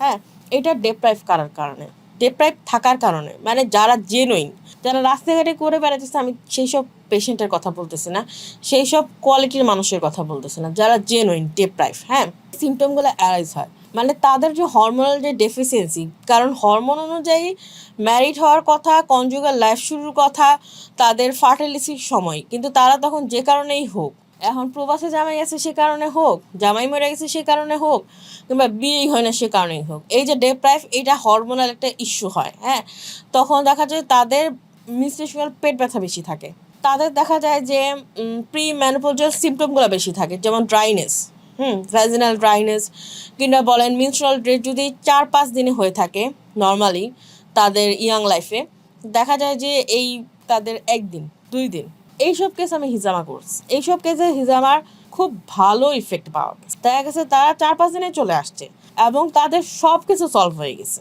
আলহামদুলিল্লাহ। এটা হলো হরমোনাল একটা ইমব্যালেন্স হয়, এটার জন্য আমরা মেডিকেল ট্রিটমেন্টও দিই, কিছু হরমোনাল ট্রিটমেন্ট, সেটা আমি এখন বলবো না, সেটা নিয়ে আমার আলাপ না, সেটা আপনাদের গাইনোকোলজিস্টরা বলে দিবে কি কি পিল দেয় না দেয়। যাই হোক, মেনোপজাল সিমটম তো আছে, বাট হিজামা দ্বারাও সম্ভব, হ্যাঁ, কিউরেটিভ ট্রিটমেন্ট। এই ট্রিটমেন্টগুলো যেহেতু হরমোনাল রিলেটেড, তাই এটা হিজামা দ্বারা সম্ভব। আরও হয়, হিজামার কারণে যদি আপনার ইউটেরাসে মানে গিট থাকে, জাদু, যে রুকেয়া যে ট্রিটমেন্টগুলো হয়, যে জাদুকররা গিট দেয়, এই গিটগুলাও আপনার এই হিজামা করলে চলে যায়। পেটের যত ধরনের স্পিরিচুয়াল ট্রিটমেন্ট আছে, হিজামা করলে সেগুলো সব ঠিক হয়ে যায়। স্পিরিচুয়াল ট্রিটমেন্ট হিসাবে হিজামা একদম আলহামদুলিল্লাহ। তারপর আপনার যে বাচ্চা হইতেছে না, ইনফার্টাইল, ছেলে হোক মেয়ে হোক, ছেলেদেরও যে ধরেন সমস্যাগুলা, হ্যাঁ, ইজাকুলেশনের যে সমস্যাগুলা, আমি আরও বিস্তারিত বলতে পারি, দরকার নেই, বুঝেই গেছেন। তো এ বন্ধ্যাত্ব, তারপর ধরেন আপনার যে অক্ষমতা, হ্যাঁ, এই যে সুন্দর বাংলা পাইছি, হ্যাঁ, এই সব সমস্যাগুলো হিজামাতে সম্ভব, হ্যাঁ। কারণ অনেকগুলো আপনার গিটের কারণে হয়, অনেকগুলো আপনার সঙ্গদোষে হয়, অনেকগুলাতে আপনার খাসালত খারাপ, নেচার খারাপ, নবস খারাপ, যেটাই হোক, হিজামাতে সব কিছু ট্রিটমেন্ট ভালো হয়। এইটা হলো হিজামার একদম 100% আমি ভালো হইতে দেখছি, আলহামদুলিল্লাহ, হ্যাঁ। এই রোগীগুলো আমার কাছে বেশি পাই গেছে, আমার কাছে এই পেইন ফেনের রোগীগুলো আসে, কিন্তু এই রোগীগুলো বেশি আসে যারা হলো গুপ্ত আসে, তারা সিক্রেটলি আসে, তাদের কথা কাউরে বলা যাবে না, হ্যাঁ, এইভাবে আসে এই রোগীগুলো। যাই হোক, তো এই ট্রিটমেন্টগুলো একদম পারফেক্টভাবে হিজামাতে সম্ভব, কারণ এগুলো হরমোনাল ট্রিটমেন্ট। তো দেখা যায় যে হরমোনালি যে বুস্ট আপ, হ্যাঁ, যেমন হরমোনালি মেডিকেলের যে হরমোনাল ব্যালেন্স দেয় যাতে বুস্ট আপ হয়, এর থেকে হিজামাতে যে কিউরেটিভ ট্রিটমেন্টের কারণে যে ইমিউনিটি বুস্ট আপ হয়, এটা খুব তাড়াতাড়ি রান করে। দেখা যায় যে 1-2টা সেশনেই তাদের প্রবলেম সলভ হয়ে যায়, আলহামদুলিল্লাহ। ঠিক আছে, তারপরে আপনার আছে আরও কিছু ডিজিজ, যেমন হলো ইদানিং একটা সুন্দর জিনিস হয়েছে, হ্যাঁ, কিছু হইলেই মানুষ যে রিডাকশনের কাজ করে কিংবা এনলার্জের কাজ করে ব্রেস্টের, হ্যাঁ, তো কিংবা টাইটনিংয়ের কাজ করে, কিংবা ব্লাডারের টাইটনিং, হ্যাঁ, ব্লাডার মানে আমি আপনাকে বলি মূত্রথলি, হ্যাঁ, ঘন ঘন প্রস্রাব, ডায়াবেটিসে যেটা হয়ে থাকে, তারপর ব্লাডারের স্ট্রেংথ, হ্যাঁ, তো এইগুলা, তারপরে ব্লাডার বলেন, স্তন বলেন, হ্যাঁ, এই ব্লাডার তো আপনার নার্ভের সাথে রিলেটেড, হ্যাঁ, স্তন তো আপনার ফ্যাটের সাথে রিলেটেড, বাট এটাতেও আপনার হিজামাতে সম্ভব টাইটনেস। এখন এটা ইমিউনিটি দ্বারা কীভাবে সম্ভব? ব্লাডার হইলো নার্ভের যে কারণে ব্লাডারের মাসেলগুলা লুজ হয়ে যায়, কিংবা ব্লাডারের স্ট্রেংথ কমে যায়, সেই নার্ভ রুটগুলার ইমিউনিটি বাড়ার কারণে, মাসেলগুলা বিল্ড আপের কারণে ব্লাডারের স্ট্রেংথ বাড়ে। তারপরে আর ব্রেস্টে হলো আপনার যে কারণে ব্রেস্ট শ্যাগি হয়ে যায়, হ্যাঁ, টাইটনেস কমে যায় মাসেলের, হিজামার কারণে সে টাইটনেসটা বাড়ে, তখন ফার্মনেসটাও বাড়ে, হ্যাঁ। আর ফ্যাট রিডাকশনে এটা খুব ভালো কাজ করে, ওই যে পেটের কথা বললাম যে মেটাবলিজম বাড়ায় দিয়ে ফ্যাট রিডাকশনে খুব ভালো কাজ করে যদি আপনি ফায়ার কাপিংগুলো পেটে করেন, এটা 15 দিন পর করলেই হয়। তাহলে আপনার দেখা যাবে যে আমরা যে ওষুধগুলো খাই, হ্যাঁ, বলে যে বাজারে, হ্যাঁ, এটা খাইলে চিকন হয়, ওইটা খাইলে চিকন হয়, 2 ধরনের ওষুধ, একটা দেয় হলো গিয়ে যাতে আপনার খিদা না লাগে, এক ধরনের ওষুধ দেয়, আরেকটা ওষুধ দেয় যাতে চর্বি গলায় দেয়। চর্বি গলানোর দেওয়ার জন্য যে ওষুধ খাওয়া হয়, এটা আবার আপনার ওই স্ট্রোকের পেশেন্টদেরও দেয়, হ্যাঁ, এই ওষুধগুলা ওই ফ্যাট রিডাকশনের জন্যও দেয়, তাহলে চর্বি আরও দ্রুত করে, সবচেয়ে বড় কথা, হ্যাঁ। আর আপনার যত পেট চিকন থাকবে ততই আপনি অ্যাট্রাক্টিভ, আপনার ওজন যা খুশি তাই হোক, হ্যাঁ, পেট চিকন মানে আপনি সুন্দর, ঠিক আছে। আর বাকিগুলো তো আপনার সুন্দর লাগবেই, বাকিগুলো কমে লাভ আছে, ঠিক আছে, ওকে গেল। নর্মাল কথা হইলো, মেন কথা হইলো পেট সুন্দর যা সব সুন্দর। তো পেট আপনি যদি ওই ওষুধ দিয়েও গলান, 2 ধরনের ওষুধ দিবে, খুব এক্সপেন্সিভ হলো আপনার হলো চর্বি গলানোর ওষুধ, যেটা আপনি ডক্টর ছাড়া পাবেন না। আর বাজারে যেসব পাউডার সাউডার বিক্রি হয়, ওগুলো হলো আপনার যাতে কোনোভাবে খিদা না লাগে, কিংবা যাতে খাবার যাতে অরুচি লাগে, খাইলে যাতে ঘাস ঘাস লাগে, ওইটা আসলে নিজের উপর জুলুম করা। আর জুলুম ছাড়া যেটা তাড়াতাড়ি গলে ওটা হলো চর্বি গলায় দেয়। এর থেকে বলছো আপনি ফায়ার কাপিং নেন, চর্বি ওই এই দুটা থেকে তাড়াতাড়ি গলবে। আর আপনার যদি আপনি জিহ্বা কন্ট্রোল করতে চান, সবচেয়ে বড় কথা যে খিদা লাগে, আপনি হাঁটবেন, হাঁটলে স্টোমাক এমনি সাইজ হয়ে যাবে, আপনি দেখবেন যে আপনি হাঁটেন না। সুন্নাহ অনুযায়ী হাঁটতে হবে কখন? সন্ধ্যার পরে। সুন্নাহ সকালবেলা, ভোরবেলা, রৌদ্রবেলা এগুলা বলে নেই, আমরা শিখছি সকালবেলা হাঁটা। সুন্নাহ কি বলে? নবীজি কখন হাঁটতো? মায়েশার সাথে সন্ধ্যার দিকে, তার মানে হাঁটতে কখন হবে? সন্ধ্যার দিকে, ঠিক আছে। সুন্নাহ যদি আপনি ফলো করেন আপনার পেট কমবে, হ্যাঁ, আপনি হাঁটবেন, হাঁটলে পেটের যে ক্যাপাসিটি সেটা কমে যায়, ক্যাপাসিটি কমলে মেটাবলিজমও কম হবে, আপনার যতই খাইতে ইচ্ছা করে পেট আগেই ভরে থাকবে, আপনি তখন খাইতে পারবেন না, ঠিক আছে। এইটা গেল হিজামার বেনিফিট। আজকে আমরা এখন লাস্ট পর্যায়ে চলে গেছি, হিজামার সুন্নতি পয়েন্টগুলো, হ্যাঁ। এখন আমরা তো হিজামা সম্পর্কে মোটামুটি জানলাম, হিজামা কয় প্রকার, হিজামা কাপিং কী, হিজামা কাকে বলে, হিজামার বেনিফিট কী, হিজামার ডিসঅ্যাডভান্টেজ কী, হিজামা কীভাবে করা লাগবে, কয়েকটি রিল দেখলাম প্র্যাকটিক্যাল। এখন আমরা জানবো হিজামার পয়েন্টগুলো কী, একদমই আমি সিম্পল ওয়েতে বলে দিব। সবচেয়ে বড় কথা, দেখেন আমার সামনে কোনো ডামি নাই, কিচ্ছু নাই, আমার জাস্ট কথাটা ফলো করেন, একদম আপনি বুঝবেন। আমি হিজামার সুন্নতি পয়েন্ট বলবো, রাসূলুল্লাহ যেখানে যেখানে হিজামা করছে। একটা হলো মস্তকের শীর্ষে, বলার সাথে সাথেই চিন্তা করেন, হ্যাঁ, আমার পেজটা খুলতে পারবেন আপনি, 30 নম্বর পেজটা, হ্যাঁ, মস্তকের শীর্ষে মানে ক্রাউন অফ দ্য হেড, মানে কি? আমি যদি এটাকে ধরি তাহলে ক্রাউন কি হবে? এখানে না ক্রাউন, আমি এখানে পড়ি না, যেখানে আমি কাউন্ট করবো, আপনি যেখানে কাউন্ট করবেন সেটাই হিজমা পয়েন্ট। আপনি ক্রাউন কি এখানে পড়বেন না তো। আপনি ক্রাউন এখানে পড়বেন না তো, এখানে পড়বেন না, এটাই হিজামা শেষ। Crown of the head. এখানে নবীজি হিজামা করছে। হাদিস হইল আবু দাউদের হাদিস 3863, বুখারীর হাদিস 5771। ইহরাম বাঁধা অবস্থায় পড়ছে, মাথা অনেক ব্যথা ছিল, তখন ক্রাউন অফ দ্য হেডে পড়ছে। ঠিক আছে, হাদিসগুলো আপনারা দেখে নিন। আমি যেহেতু পয়েন্টগুলো বলতেছি, এখন হাদিস বলে আরও অনেকক্ষণ লাগবে, এর তেমন আমি সোজা হয়ে বলি। আপনার ক্রাউনের দুই পাশে দেখলেন আরও দুইটা ছোট ছোট, এখানে আপনি করতে পারবেন। এটা আপনার সুন্নতি পয়েন্ট না, বাট আমি আপনাকে পয়েন্ট দেখাতেছি রিলেটেড করে। তারপর আপনি দেখবেন যে আপনার চুলের গোড়া যেখান থেকে শুরু হয়েছে, আপনি এখনই দেখেন, আপনি আপনার পাশের পার্টনারের দেখেন কিংবা অন্য কারো দেখেন, চুলের একটা নির্দিষ্ট গোড়া আছে যেখান থেকে, এই যে ঘাড়ের পিছনে চুল যেখান থেকে শুরু হয়েছে, দুই সাইডের চুল যেখান থেকে শুরু হয়েছে, ওই গোড়া বরাবর আপনি দুইটা কাপ দিবেন, এখানে একটা ওইখানে একটা, শেষ। ঠিক এটার উপরে কান, ওটা কিন্তু সুন্নতি পয়েন্ট, চুলের গোড়া। ঠিক আছে, চুলের গোড়া, এই গোড়াটা দিলেই, যেই সকালবেলা গিট দেয় না ফজর রাখতে, সবসময় তার নামাজে আসেন না, আসেন, ওই গিটটা খুলবে ইনশাল্লাহ।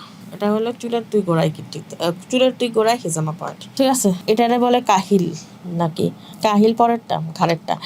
আচ্ছা, সুন্নতি তাহলে 3টা পয়েন্ট বললাম। তারপরে আমি বলি চুলের গোড়া দিলেন, হ্যাঁ, ক্রাউন একটা, চুলের গোড়া 2টা। এখন আপনি দেখেন, আর এখানে আমি 2টা পয়েন্ট দেখালাম। তারপর আপনি দেখেন কানের পিছন বরাবর একটা পয়েন্ট দেন, হ্যাঁ, আর চুলের গোড়া আর কানের মাঝখানে, এখানে মাঝখানে আরেকটা পয়েন্ট দেন। কয়টা পয়েন্ট হয়ে গেল? ঠিক আছে, এখন আপনি এই কয়েকটা পয়েন্ট যদি করেন, হ্যাঁ, ক্রাউন এখানে কিন্তু ফ্রন্টাল, হ্যাঁ, এখানে আপনার এখান বরাবর একটা পয়েন্ট দিবেন, যেখান থেকে হেডের মাথার চুলের গোড়া শুরু, সেখানে একটা পয়েন্ট দিলেন। এটা সুন্নত না, বাট এইটা আপনি ফ্রন্টাল বোনের একটা পয়েন্ট দিলেন, কারণ ক্রাউন হলো ফ্রন্টাল বোন, প্যাট মানে আমি আপনাকে বলি, মস্তিষ্কের যে যতগুলা বোনস আছে সবগুলা একসাথে হয়, হ্যাঁ, কিছু একসাথে হয় এখানে, হ্যাঁ, আর শুরু হয় এখানে একটা বোন। তো শুরুর দিকে দিলেন, আপনি শেষের দিকে দিলেন, আপনি এই 2টা বরাবর দিলেন, সারফেস বরাবর। তারপরে আপনি চুলের গোড়া দিলেন, এটার মাঝখানে যে জায়গাগুলো, এখানে 2-3টা দিলেন, যতটুকু আপনি দিতে পারলেন। ঠিক আছে, এখানে দিলেন, সুন্নত থেকে আপনি আগাইলেন, শেষ, মাথা শেষ, মাথার দরকার নেই। হ্যাঁ, এখন আমি আপনাকে ফেস বুঝাবো। মাথা সুন্নত অনুযায়ী, সুন্নত ছাড়া বাকি সবগুলো বুঝাই দিলাম। সুন্নত মাথায় কয়টা বুঝাইছে? 1টা 2টা 3টা। মাথা সুন্নত 3টা, বাকি সব হলো সুন্নত ছাড়া, কিন্তু আমি আপনাকে পয়েন্ট পুরাটা মাথা বুঝাই দিছি। এখন আমি আপনাকে ফেসের পয়েন্ট বুঝাবো। ফেসের একটা হাদিস আছে, ওই হাদিসটা না একটু আমারই লাগতেছে, মানে ব্রণের জন্য এক জায়গায় লেখা আছে হিজামা করতে বলছে, এক জায়গায় লেখা আছে রুকেয়ার কথা, হ্যাঁ, এই জন্য ওই হাদিস আমি কালেক্ট করি নাই, সত্যি কথা যেটা। আসলে আমি তো আসলে হাদিসের স্টুডেন্ট না, কিন্তু আমি এই জন্য বুখারী, আবু দাউদ, তিরমিজি এছাড়া বাকি হাদিসগুলো একটু না নিতেছি। আমি যদি অত স্কলার হইতাম, কিংবা আমি যদি অ্যারাবিয়ান ভাষা পারতাম, কিংবা আমি যদি সৌদিতে থাকতাম, সৌদির কোনো আলেম পাইতাম, তখন আমি অ্যাকচুয়ালি জানতে পারতাম, কারণ এটা একটু ডাউট আছে। যাই হোক, তো মুখের যে পয়েন্টগুলো আমি আপনাকে বলি, জিনিসগুলো হলো, মুখে আপনি কখনো কাটবেন না, ড্রাইও করবেন না, মুখে জাস্ট টান দিবেন। দেখেন, আমরা যে বটক্স করি, হ্যাঁ, মানে আমি তো করি না, যারা করে বটক্স তারা কি করে, তারা স্কিনের কিছু পয়েন্টে টান দেয় কিংবা জেল বসায়, যাতে স্কিনটা টান টান হয়। আপনি তাই হলো হিজামা দিয়ে জাস্ট টান দিবেন। পয়েন্টগুলো কি? সবচেয়ে উঁচু যে জায়গা, এই 2টা জায়গা, ঠিক আছে, এই 2টা জায়গা দেখেন, এই 2টা জায়গা বরাবর আপনি এইদিকে টান দিবেন। টান সবসময় আপনার হলো আপওয়ার্ড বরাবর দিতে হবে। আপওয়ার্ড মানে এইভাবে, হ্যাঁ, আপওয়ার্ড মানে এইভাবে খাড়া, ঠিক আছে, এইভাবে আপনি টান দিবেন। ঠিক আছে, তারপর চোখের হলো অ্যাঙ্গেল টান দিলেন। ঠিক আছে, কপাল, আল্লাহ কি বলছে কপালকে সেজদার জন্য রাখতে, কপালে আপনি কিচ্ছু ইউজ করবেন না। সবচেয়ে বড় কাহিনীটা কি হয়, হ্যাঁ, ফরেনাররা যেটা করে, হিজামা থেরাপিস্টের কাছে যায়, ওরা সুন্দর কপালের এই জায়গায় করে, আর চোখে দেখতে পারে না। হিজামাতে বলা আছে, হিজামা করলে মেরুদণ্ডের শক্তি বাড়বে, চোখের জ্যোতি বাড়বে। আমার যদি হিজামা করে চোখে আমি ব্লাইন্ড হয়ে বসে থাকি, তাই তো এটা হিজামাই না, শুননাই প্রমাণ করলো যে হিজামা করলে চোখের জ্যোতি কমলো আমার। 1 দিন হোক, 2 দিন হোক, সারাদিন হোক, হিজামা করলে আমার চোখের জ্যোতি বাড়বে, রাসূলুল্লাহ বলছে। তাহলে হিজামা করলে আমার কেন চোখে ইফেক্ট পড়বে? কারণ আমি হিজামা করতে পারি না। এইখানে কোনো পয়েন্ট নাই। এইখানে এত ছোট ছোট নার্ভ, এত ছোট ছোট ভ্যাসেল, এইখানে মানুষ টাচ করে কীভাবে, এটা আমি বুঝি না। ঠিক আছে, অনেক কিচ্ছু হবে না, বুঝবেন যে ওর জ্ঞান নাই, কারণ রাসূলুল্লাহ বলে দিছে কেউ পারবে কেউ পারবে না, কাজে অজ্ঞানী কাছে যাওয়ার দরকার নেই। আর আল্লাহ কি বলছে, যে কপাল সিজদার জন্য, তাহলে কপালে আমি কাটবো কেন? কপালে আমি কিছুই করবো না। কপাল সিজদার জন্য কপালে টিপও পড়া যাবে না, কপালের মর্যাদা সেই লেভেলে। এবং সিজদা যখন আপনি দেন, কপালে কোনো এই যে রাখা যায় না। এখন তো আমি এটা ঢাকার জন্য দিছি, এতটুকু ফাঁকা রাখতে হয় সিজদার সময়। কপাল আপনার ফাঁকা রাখতেই হবে, কপাল আপনার মাটির নিচেই পড়তে হবে, চেতাতেই পড়তে হবে। কপালের গুরুত্বটা এত বেশি, বলে যে আল্লাহর কুদরতি পায়ের উপর কপালটা পড়ে, তার মানে কপালে আপনি কিছু করা যাবে না, শুধু আল্লাহর পায়ের কাছেই কপালটা ফালানো যাবে, মানে সেজদাই দেওয়া যাবে। তাহলে সেই কপালে আপনি টিপও লাগাইতে পারবেন না, কোনো কাপিং ফ্যাপিং কিছুই করতে পারবেন না, ঠিক আছে। আমি যদি স্পিরিচুয়ালভাবে চিন্তা করি, আর আমি এই কপালে করার পক্ষে কোনো দলিল পাইনি, ঠিক আছে। আর মেডিকেল ভাষায় কপাল, তো কপালে এত ভেসেল থাকে, এত কিছু থাকে, এটা কাটিং তো আমি কোনো মানে যুক্তিই দেখি না অ্যাজ এ ডক্টর হিসাবে, ঠিক আছে। আপনাদের কাছে যদি যুক্তি থাকে অন্য কথা, বাট আমি দেখি না পার্সোনালি। শেষ গেল। তাহলে কি হয়েছে, চোখের জন্য এই বরাবর যদি চোখ চোখ চোখ চোখ করে মানুষ পাগল বানায় দেয়, বোটক্স কোন এলাকায় করে, মানে আমি তো জানি যে জিনিস যেগুলা, যেহেতু আমি ডক্টর, তো ওই জায়গাগুলোতেই এই যে এখান থেকে টান দিবেন, এখান থেকে টান দিবেন। আর অ্যাজমার জন্য এই যে নাক, এখানে দেখেন নাকের এখানে সবার একটা এরিয়া আছে যেটা একটু মানে ডিপ, সারফেসটা একটু অ্যাঙ্গেল বরাবর, ঠিক আছে। টান, যত অ্যাঙ্গেল তত টান। ইনজেকশন কিন্তু এইসব অ্যাঙ্গেলই দেয়, যত অ্যাঙ্গেল টান, উপরের দিকে টান। মুখ শেষ, আমার শেষ, মুখ শেষ, মুখে 16 পয়েন্ট নাই, মুখ আমি পড়া দিয়েছি কীভাবে হিজমা করবেন, শেষ, মুখ শেষ। এইটা করলে স্কিন এত গ্লো দেয়, এত গ্লো দেয়, একদম লাল টুকটুক হয়ে যায়। তবে দাগ থাকে, একদিন দাগ থাকে, তারপর সবাই বলে কী ব্যাপার, কী করছো, কিন্তু আসলে হিজমা করলে স্কিন গ্লো দেয় আলহামদুলিল্লাহ, ঠিক আছে। গেল বুটক্স করলে যে গ্লোটা পাবেন, তারপর আপনি ওই নিডেল প্রেস করলে যে গ্লোটা পাবেন, টানলে, হ্যাঁ, ওই গ্লোটা আপনি এই হিজামাতেও পাবেন। ফেস গেল। এরপর গলা দরকার নাই ধরা। এরপর আপনি আসেন চেস্ট, হ্যাঁ, চেস্টের মধ্যে আপনি হলো 3টা লাইন কাটবেন। একটা হলো আপনার এইখান থেকে একটা লাইন যাবে, এইখান থেকে একটা লাইন যাবে মাঝখান বরাবর, আর হলো মিডল বরাবর একটা লাইন যাবে। আপনি আয়নার সামনে দাঁড়ায় 3টা লাইন কাটেন, আপনার 1 2 3, 3টা লাইন হবে। এ পাশে 1 2 3, এই বরাবর কাপ বসাই দেবেন, শেষ। এটা হলো এই পর্যন্ত, শেষ শেষ, ঠিক আছে। এই কাপ বসাবেন, এগুলো অ্যাজমা, শেষ। আরও যদি বিস্তারিত বুঝতে চান চেম্বারে আইসেন, কিন্তু আমি আপনাকে সবচেয়ে সহজভাবে বুঝাই দিচ্ছি। তারপরে এখন আসে আপনি এখান থেকে নাভি পর্যন্ত এবং নাভির পরের পর্যন্ত, হ্যাঁ, আপনার যে সারফেস, ঠিক আছে। এখন এই বরাবর এই যে আপনি লাইন টানছেন না, সোজা বসাতে থাকেন। আর নাভি যেটা, নাভির চারপাশে আপনি ক্রস করে বসাবেন, এই ধরেন নাভি, লেভেল, ঠিক আছে, যেটাই আপনি বলেন, আমলিক্লাস, যেটাই আপনি বলেন, উপরে একটা, নিচে একটা, সাইডে একটা, এই সাইডে একটা, শেষ, ক্রস।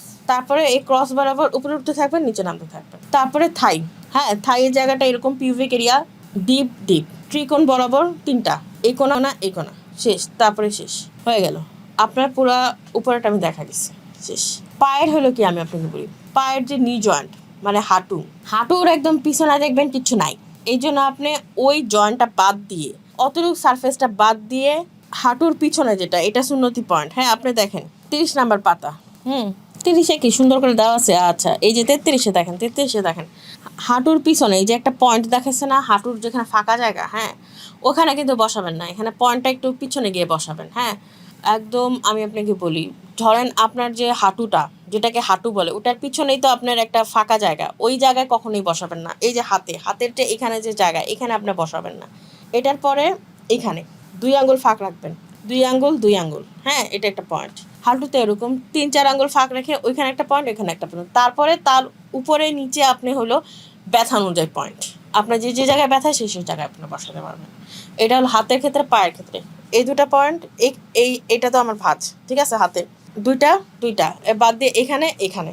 তারপরে আমি যেখানে যেখানে ব্যথা সেখানে বসাবো। ইনফ্যাক্ট আমি এখানেও বসাতে পারবো, এখানেও বসাতে পারবো, এখানেও বসাতে পারবো, বাট আমি জয়েন্টে বসাতে পারবো না, কোনো জয়েন্ট বরাবর বসাতে পারবো না। পায়ের ক্ষেত্রেও, পায়ের পাতার মধ্যে স্পেসিফিক আছে। পায়ের পাতার হলো 2 আঙ্গুলের, হ্যাঁ, এটা আপনি আমার রিল দেখলে পাবেন, 2 আঙ্গুলের মাঝখানে যে জায়গাটা, হ্যাঁ, মানে বুড়া আঙ্গুলের সাথে বুড়া আঙ্গুলের যে আরেকটা যে আঙ্গুল আছে, এই দুটার মাঝখান বরাবর যে জায়গাটা, সেখানে আমি একটা পয়েন্ট দিব। এটা এসেনশিয়াল, এটা সুন্নতি পয়েন্ট, হ্যাঁ। এটা দেওয়ার পর আমার যে যে জায়গায় ব্যথা সেখানে। আর পায়ের পাতায় যদি ব্যথা হয়, পায়ের পাতায় দিতে হবে, ঠিক আছে, শেষ, সব সুন্নতি পয়েন্ট শেষ। আপনি হলো এই পয়েন্টগুলো মেনটেন করবেন, তারপর ব্যথা অনুযায়ী পয়েন্ট দিবেন। আপনি যদি তারপরে বুঝতে না পারেন পয়েন্টগুলা, আমার চেম্বারে আইসেন। চেম্বার হলো পূর্ব নটালা মসজিদ, মগবাজারে, হ্যাঁ, মসজিদের সাথেই আমার চেম্বার। মসজিদে আসলে মসজিদের সাথেই দেখতে পারবেন ইনশাআল্লাহ, খানস চেম্বার। আর রিলগুলোর মধ্যে আরও বিস্তারিত বলা আছে, আমি যথেষ্ট সহজ করে বললাম, হয়তোবা 1-2টা প্র্যাকটিক্যাল দেখলে ভালো হবে। আপনি রিলগুলো দেখেন, আমার রিলগুলোতে আমি এভাবে করে স্পেসিফিক দেখাই দিছি। ইনশাল্লাহ হিজামার। তারপরে যদি আপনি না বুঝেন, আপনি এই যে আমার বইটা কালেক্ট করবেন। হ্যাঁ, আমার বইতে আমি আপনাকে বলি, আমার বইতে 51 নম্বর পৃষ্ঠা থেকে, হ্যাঁ দেখেন 51 নম্বর পৃষ্ঠা থেকে এই যে কোন কোন রোগের জন্য কাপ সহকারে বসানো আছে, কালো কালো ডট দিয়ে কাপ বসাইলে কীভাবে কীভাবে কোন কোন জায়গায় বসাবে সব আছে লেখা, ডিটেলসও বসাতে পারবেন। তারপরেও আপনি একটা দুটা প্র্যাকটিক্যালের জন্য আমার কাছে আসতে পারেন। আমার কাছে যখন আসবেন আমি আপনাদের দেখাই দেবো ইনশাআল্লাহ। তো এই পর্যন্ত হিজামা আমি মোটামুটি আজকে শেষ করলাম। আমার মনে হয় না এরপরে এই কয়েকটা পড়লে আর আমি পিডিএফ দিয়ে দিব ইনশাআল্লাহ, আমার যদি ওয়েবসাইটে কেউ জয়েন করেন। ওয়েবসাইটে পিডিএফগুলোও থাকবে, নোট, ক্লাস আর রিলগুলা দেখলে, রেগুলার দেখলে সবার হিজামা সম্পর্কে ধারণা থাকার কথা এবং প্র্যাকটিক্যালও সে করতে পারবে। তারপরেও যদি কারো সার্টিফিকেট দরকার হয়, যে আমার কাছে সার্টিফিকেট নেবেন, আমি তো সার্টিফিকেট প্রোভাইড করি, আসতে পারেন আমার কাছে, পরীক্ষা দিতে পারেন, আমি সেই বেসিসে দিব। আর যদি ওয়েবসাইটগুলোতে আপনারা আমার পরীক্ষা দেন তাহলে তো এখানে সার্টিফিকেট দিয়ে দিবে অনলাইনে। হ্যাঁ, ঠিক আছে, আসসালামু আলাইকুম।